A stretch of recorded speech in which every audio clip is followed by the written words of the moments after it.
जय संविधान. देशाला स्वातंत्र्य मिळालं होतं, पण देशाच्या भविष्याचा पाया रचण्याची जबाबदारी संविधान सभेतील 299 सदस्यांवर होती. आणि या सभेत 15 महिलांचाही मोलाचा सहभाग होता. खरं तर त्या संविधानाच्या शलाका होत्या. त्यांचा संघर्ष, देशासाठीचं योगदान आणि विचार ऐकताना हे जाणवतच. स्वातंत्र्य, समता, बंधुता हे त्यांनी फक्त लिहिलं नाही, तर ते जगून दाखवलं. चला ऐकूया त्यांच्या शब्दात त्यांची कहाणी, त्यांच्यात स्वतःच्या आवाजात.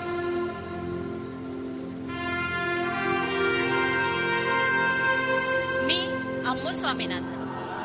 वयाच्या अवघ्या 14व्या वर्षी माझं लग्न झालं. त्या काळी मी नवऱ्याला काही अटी घातल्या. पहिली म्हणजे आपण मद्रासला जाऊ, मला इंग्रजी शिकायचंय, आणि मला तू घरी कधी परत येणार असा प्रश्न विचारायचा नाही. पुढे स्वातंत्र्य लढ्यात मी सक्रिय झाले आणि संविधान सभेत पोहोचले. 24 नोव्हेंबर 1949 रोजी मी अभिमानानं सांगितलं, भारतीयांनी स्वतःची राज्यघटना तयार करताना महिलांना पुरुषांप्रमाणे समान अधिकार दिले आहेत. संसदेत काही व्यक्ती महिलांबद्दल अवमानकार बोलले. मी त्यांना तडक उत्तर दिले. जातीवादाबद्दल मला प्रचंड चिड होती. एकदा तुरुंगात कार्यकर्तीने एका महिला सफाई कर्मचारीला तिच्या जातीवरून हाक मारली. मी तडक उभी राहून तिच्या समोर उभी राहिले आणि म्हटली, मी त्या जातीची आहे, आता बोल. मी स्त्रियांना एकच सांगू इच्छिते, स्त्रियांनी स्वतःचा निर्णय स्वतः घ्या आणि समाजाला अधिक न्याय बनवण्यासाठी अभिमानाने, ताठमानेने पुढे उभी राहा. जय हिंद.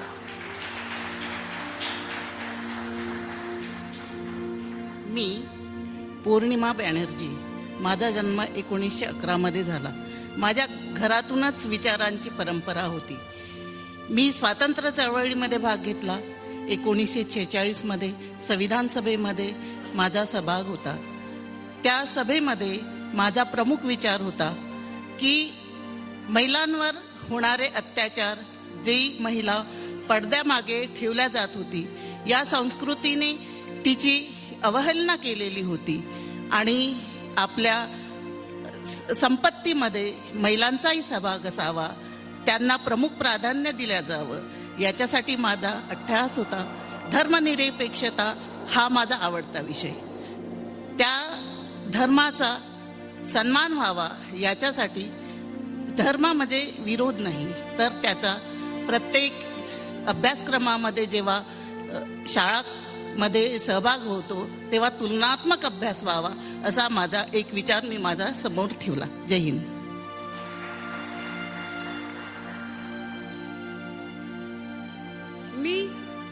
मी भारताची कोकिळा सरोजिनी नायडू. 13व्या वर्षी मी 1300 ओळींची कविता लिहिली. जगात महिलांना नेतृत्व करण्याची कमी संधी मिळत असताना मी 1925 मध्ये काँग्रेस अधिवेशनात पहिली महिला अध्यक्ष झाली. पण तो माझा सन्मान न होता, तर स्त्री शक्तीचा स्वीकार होता. मी महिलांच्या अधिकारासाठी नेहमी आवाज उठवला. भारतीय नागरिकत्वामध्ये पुरुष हा शब्द असेल तर स्त्री हा शब्द देखील यायलाच हवा, असं माझं ठाम मत होतं. मला असं वाटत होतं की मी भारताची नागरिक नसून पूर्ण जगाची नागरिक आहे. पुढे मी संविधान सभेत गेले, पण थोड्या दिवसातच उत्तर प्रदेशच्या राज्यपालपदी माझी नेमणूक झाली. मी हसतच म्हणाले की तुम्ही एका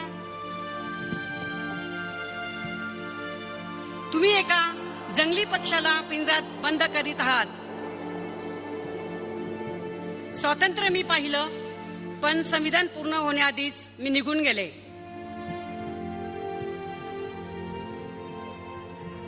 जय हिंद.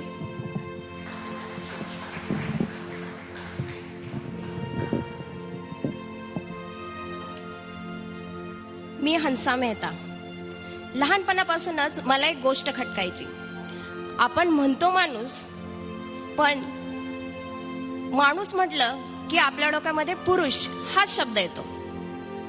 बाई आणि माणूस असा भेद करतो, जणू काही स्त्री ही माणूसच नाही. 1947 मध्ये युनोच्या मानवी अधिकाराच्या सार्वत्रिक घोषणापत्र समितीवर माझी निवड झाली होती. त्याची मी सदस्य होते. तर त्या घोषणापत्राचं पहिलं वाक्य होतं, all men born free and equal. मी म्हणाले, ऑल मेन म्हणजे फक्त पुरुष, मग स्त्रिया कुठे आहेत? म्हणून मेन ऐवजी मी ह्युमन बिंग्स हा शब्द सुचवला आणि तो स्वीकारला गेला. संविधान सभेत समान नागरी संहितेचा मी आग्रह धरला. संविधानाच्या लिखित प्रतीवर मला सही करण्याचा जो मान मिळाला, तो खरं तर स्वातंत्र्य लढ्यामध्ये असलेल्या महिलांना मिळालेला एक मान आहे. जय हिंद.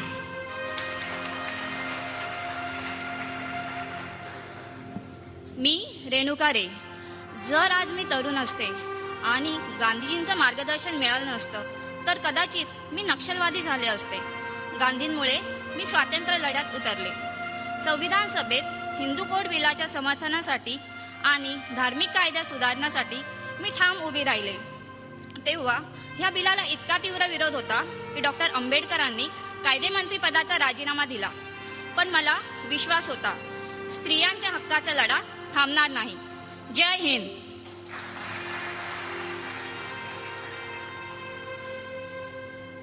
मी राजकुमारी अमृत कौर.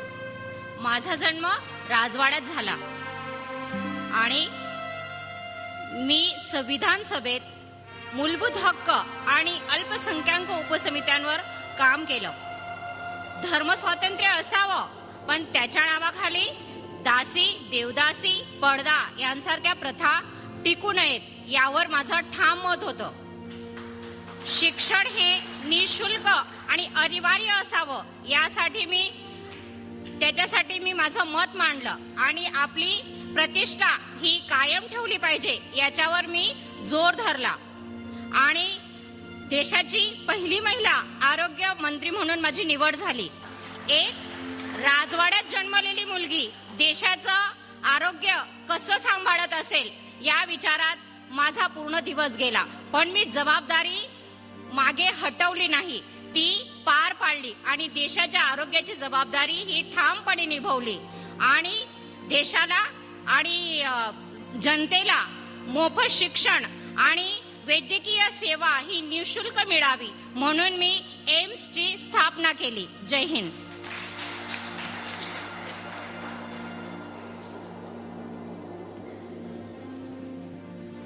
मी दाक्षायणी वेलायुधन. केरळच्या पुलिया समाजात माझा जन्म झाला, ज्या ठिकाणी स्त्रियांना छाती झाकण्याचाही अधिकार नव्हता.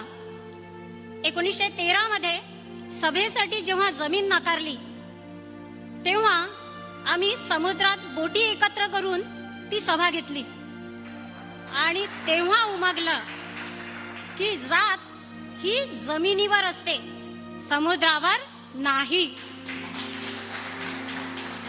विज्ञान विषयाची पदवी घेणारी मी अनुसूचित जातीतली पहिली मुलगी. मला पाहायला लोक कॉलेज बाहेर गेट जवळ गर्दी काढायचे, पण शिक्षणाने जात संपली नाही. संविधान सभेमध्ये मी सर्वात तरुण आणि अनुसूचित जातीतली एकमेव महिला होते. संविधान सभेत मी म्हटलं की संविधानाचे कार्य हे केवळ राज्य आणि त्यांचे नागरिक यांचे संबंध परिभाषित करणे नसून संपूर्ण समाज बदलण्याचं एक साधन आहे. जय हिंद.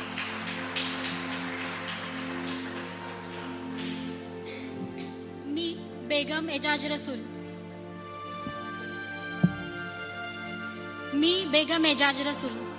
एकेकाळी मला वाटलं होतं की पाकिस्तान ही कल्पना योग्य होती, पण मला आयुष्याने शिकवलं की देश हा धर्मापेक्षा मोठा आहे आणि व्यक्ती ही राजकारणापेक्षा मोठी आहे. जमीनदार कुटुंबातून येऊन सुद्धा जमीनदारी रद्द करावी यासाठी मी मागणी केली. संविधान सभेत मी एक युक्तिवाद केला की अल्पसंख्याकांनी बहुसंख्याकांवर विश्वास ठेवला पाहिजे आणि बहुसंख्याकांनी अल्पसंख्याकांना त्यांच्या विश्वासाची हमी दिली पाहिजे, आणि हाच तर खरा धर्मनिरपेक्ष भारताचा पाया आहे. मला विश्वास होता आणि आजही आहे, येणाऱ्या काळात आपण सर्वजण धर्म जात विसरून फक्त आणि फक्त भारतीय म्हणून ओळखले जाऊ. जय हिंद.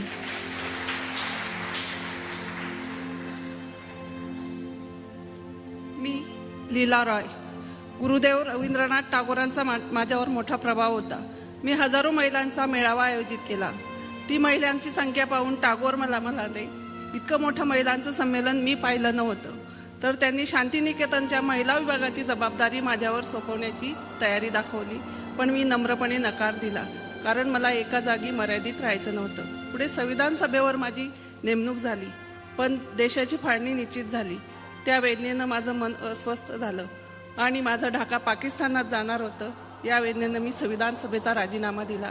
पुढे महात्मा गांधींसोबत नौखालीत गेली. दंगलीत 400 महिलांची सुटका केली. जय हिंद. जय हिंद.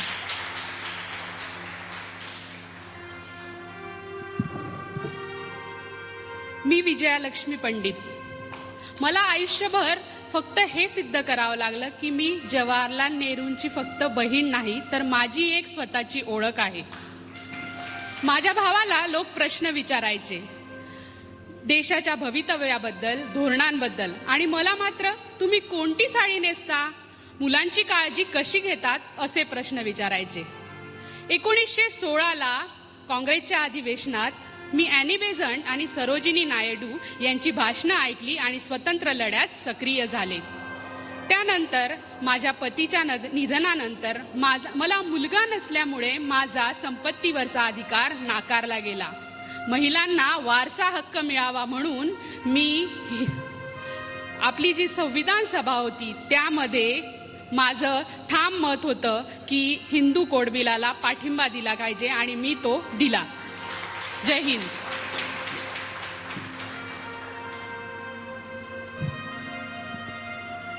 मी एनी मस्कारे. संविधान सभेत एकदा निवडणुकींवर चर्चा सुरू होती, तेव्हा मी त्या चर्चेत ठामपणे सांगितले की आपण निवडणुकांवर नियम करत नाही आहोत, तर आपण राष्ट्राच्या भविष्यासाठी पाया घालत आहोत. त्यासाठी सोयीस्कर काय, त्यापेक्षा नैतिक काय, यावर आपण विचार केला पाहिजे, त्यावर आपला विचार झाला पाहिजे. त्यासाठी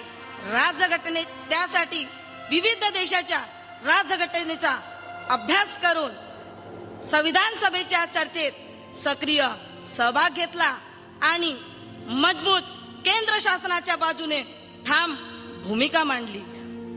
मला वाटतं राजकारण केवळ सत्तेचाच खेळ नव्हे, तर ते नैतिकता, मूल्यांचा आणि जनतेच्या स्वाभिमानाचं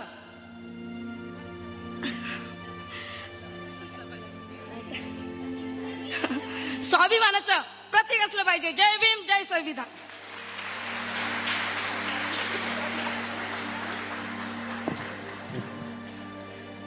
मी दुर्गाबाई देशमुख. वय वर्ष 8 असताना माझा बालविवाह झाला. वय वर्ष 13 असताना गावातील दारुडा नवरा बायकोला मारतो म्हणून मी त्याच्या विरोधात महिलांचा मोर्चा काढला. पुढे मी नवऱ्याला सांगितलं की मला संसार काही जमणार नाही आणि मी त्या नात्यातून मुक्त झाले. पुढे मी स्वातंत्र्य लढ्यात सक्रिय सहभाग घेतला. तुरुंगात कैद्यांच्या अ, ब, क अशा वर्गवारीत मला विशेष सवलती नको होत्या. मी क वर्गवारी घेतली, कारण मला सामान्य स्त्रियांची वेदना समजून घ्यायची होती. मी 37व्या वर्षी संविधान सभेत निवडून आले तेव्हा मी 750 दुरुस्त्या सुचवल्या. भाषा, धर्म स्वातंत्र्य, न्यायव्यवस्था याची मी ठामपणे मांडणी केली. नंतर मी हिंदू कोड बिलाची कट्टर समर्थक होते. मी महिलांच्या वंचितांच्या उन्नतीसाठी स्वतःचे आयुष्य झोकून दिले. म्हणूनच मला कदाचित भारताची मदर ऑफ सोशल वर्क म्हणतात. जय हिंद.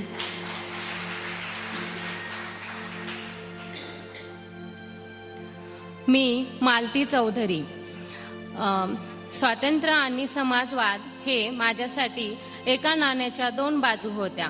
संविधान सभेवर मी निवडून गेले, पण मी राजीनामा दिला कारण मला नोआखलीमध्ये फाळणीच्या वेळी पेटलेल्या दंगलीमध्ये जाऊन शांततेचं काम करायचं होतं. आदिवासी भागामध्ये मला नुमा म्हणायची आणि नुमा म्हणजे मनमोकळं बोलता येणारी व्यक्ती. हे पद मला खूप मोठं होतं. जय हिंद.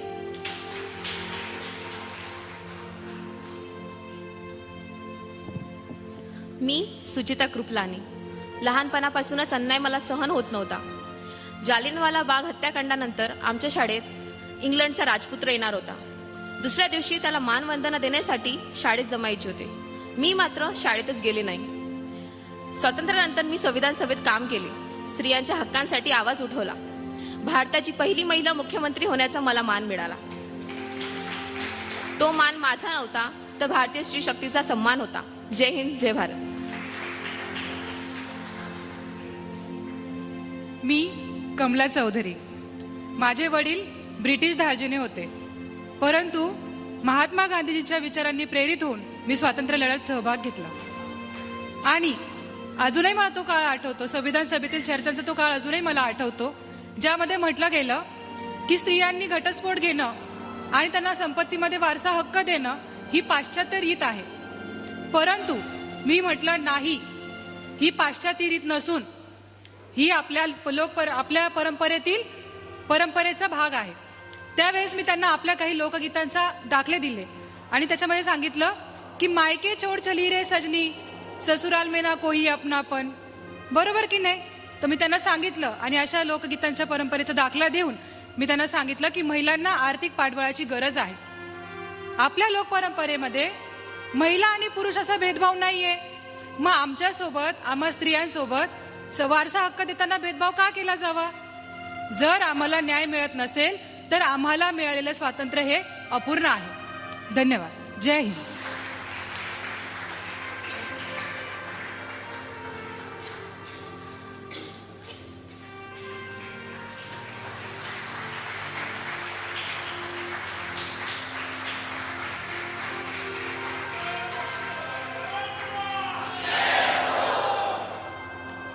समता, स्वतंत्र, बंधुता हे फक्त कागदावर लिहून चालणार नाही, त्यासाठी जगावं लागतं.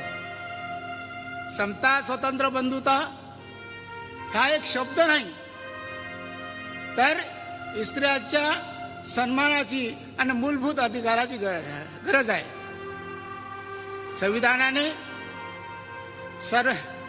संविधानाने महिलांना अधिकार दिले, पण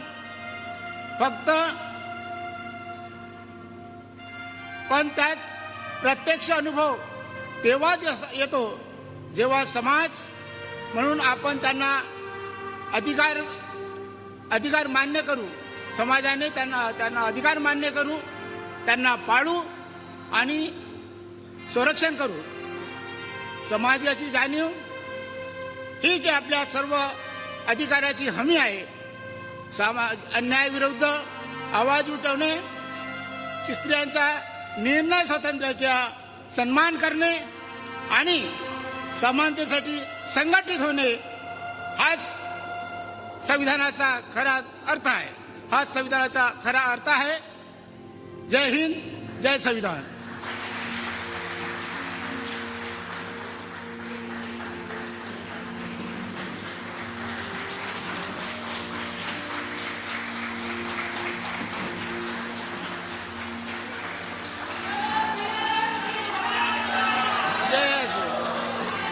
म्हणायचं